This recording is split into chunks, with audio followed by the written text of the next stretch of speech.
Hello, it's Tuesday, the 2nd of April. I need a shave, and it's time to talk about stuff, I guess. So I haven't done one of these in a couple of weeks now, because last week just stuff happened that was not good for me, and it led to me being in bed for a while, catching up in sleep.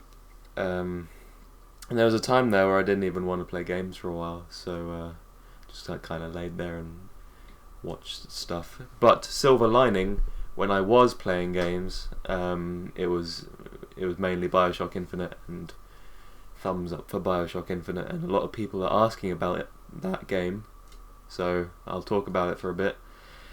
So here's the thing. Bioshock 1 is in my top 5 games of all time, and Bioshock Infinite has better gameplay and a more coherent story. You can follow it a bit easier, and it's not ruinable by just saying like a single sentence to someone. Like if someone had never played Bioshock before and you said to them la la la la la, I won't ruin it, but then they wouldn't really need to play the game anymore, because like the gameplay is fine, but nowadays there is better gameplay, and Bioshock Infinite is just a better game, and thankfully you don't have to have played the previous two, and even more thankfully that you don't have to play the second one to be able to enjoy Bioshock Infinite.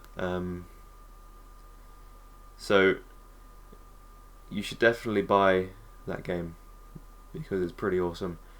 Good things about it, as I said, the gameplay is improved. They've really nailed having a gun in one hand and a power in the other hand. So I went through most of the game with pistol or shotgun in my weapon hand, and then I used mainly possession and murder of crows in the other hand, which is pretty good for taking out a big group of guys. You possess one of them, murder of crows, and then there's sort of two of you doing the business on some people.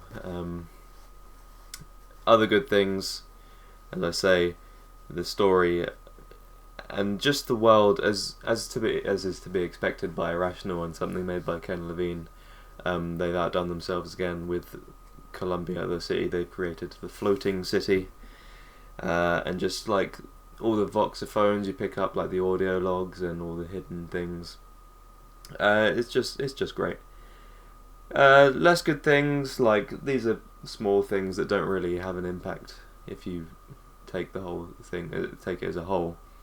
But just small things like the AI on some of the enemies is not great, particularly the handyman.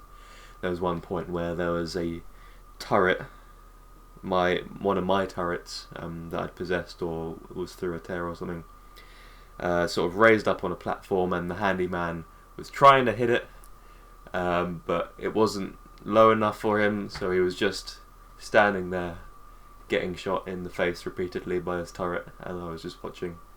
And I've also seen a video of the guy's on a skyline but is not moving because he's just banging up against a handyman who's not doing anything, and so he just shoots him. The main niggle was if you enter a big area and there's a bunch of tears around, so your partner Elizabeth can open tears in the world, which will bring like health kits or a gun in for you, or a turret or whatever. And if you enter an area and there's a bunch of those around, you think, oh, okay, well, there's going to be a big battle here, and I'm not going to be surprised when it happens. But other than that, it's pretty damn good, and you should play Bioshock Infinite. Speaking of Bioshock Infinite, when I pre-ordered it, I got a copy of, or a code for XCOM and the original Bioshock, which I already have, so if you want either of those games, just leave me a comment or something, and I might be able to message it to you if you get there in time. What else has been going on? I played Trials Evolution, that came out a few days before Infinite, and that's great as well. Like, obviously it's been out on Xbox for a while, and I was very sad when I found out that the there wasn't a PC version to begin with. And then I was very happy when I found out that they were making a PC version, and I've been playing a bunch of it. I've actually played, in terms of hours, I've played more Trials than Bioshock, but that's just because, you know, Bioshock is a story and you finish it and you're done. Although I'll probably go back to it at some point. And I've just unlocked the extreme tracks on Trials, and they make me want to cry. So I don't know how much more I'll be playing of that game. Just like, I need to frustrate myself. Maybe I'll want to go and do some extreme tracks. And I haven't actually done any of the multiplayer yet, so maybe I'll jump into that. Going up on the site sometime soon will be my Alien Spidy review, which, unlike the previous 2 games I've talked about today, you should not play that game. No, it's a 2D platformer. It's got a cute art style, and you know, you are a spider, little alien spider, obviously. You're on Earth, and you know, jumping over things and swinging webs to save your girlfriend who crash landed on Earth or whatever. But it's just not good.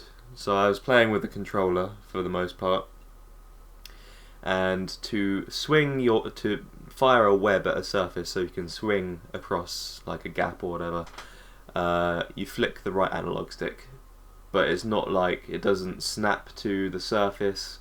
There's not like certain angles where you can fire your web. It's completely analog, as an analog stick would suggest, but there's no aiming reticule, so you don't, like, unless you're like, you've really got the hang of it,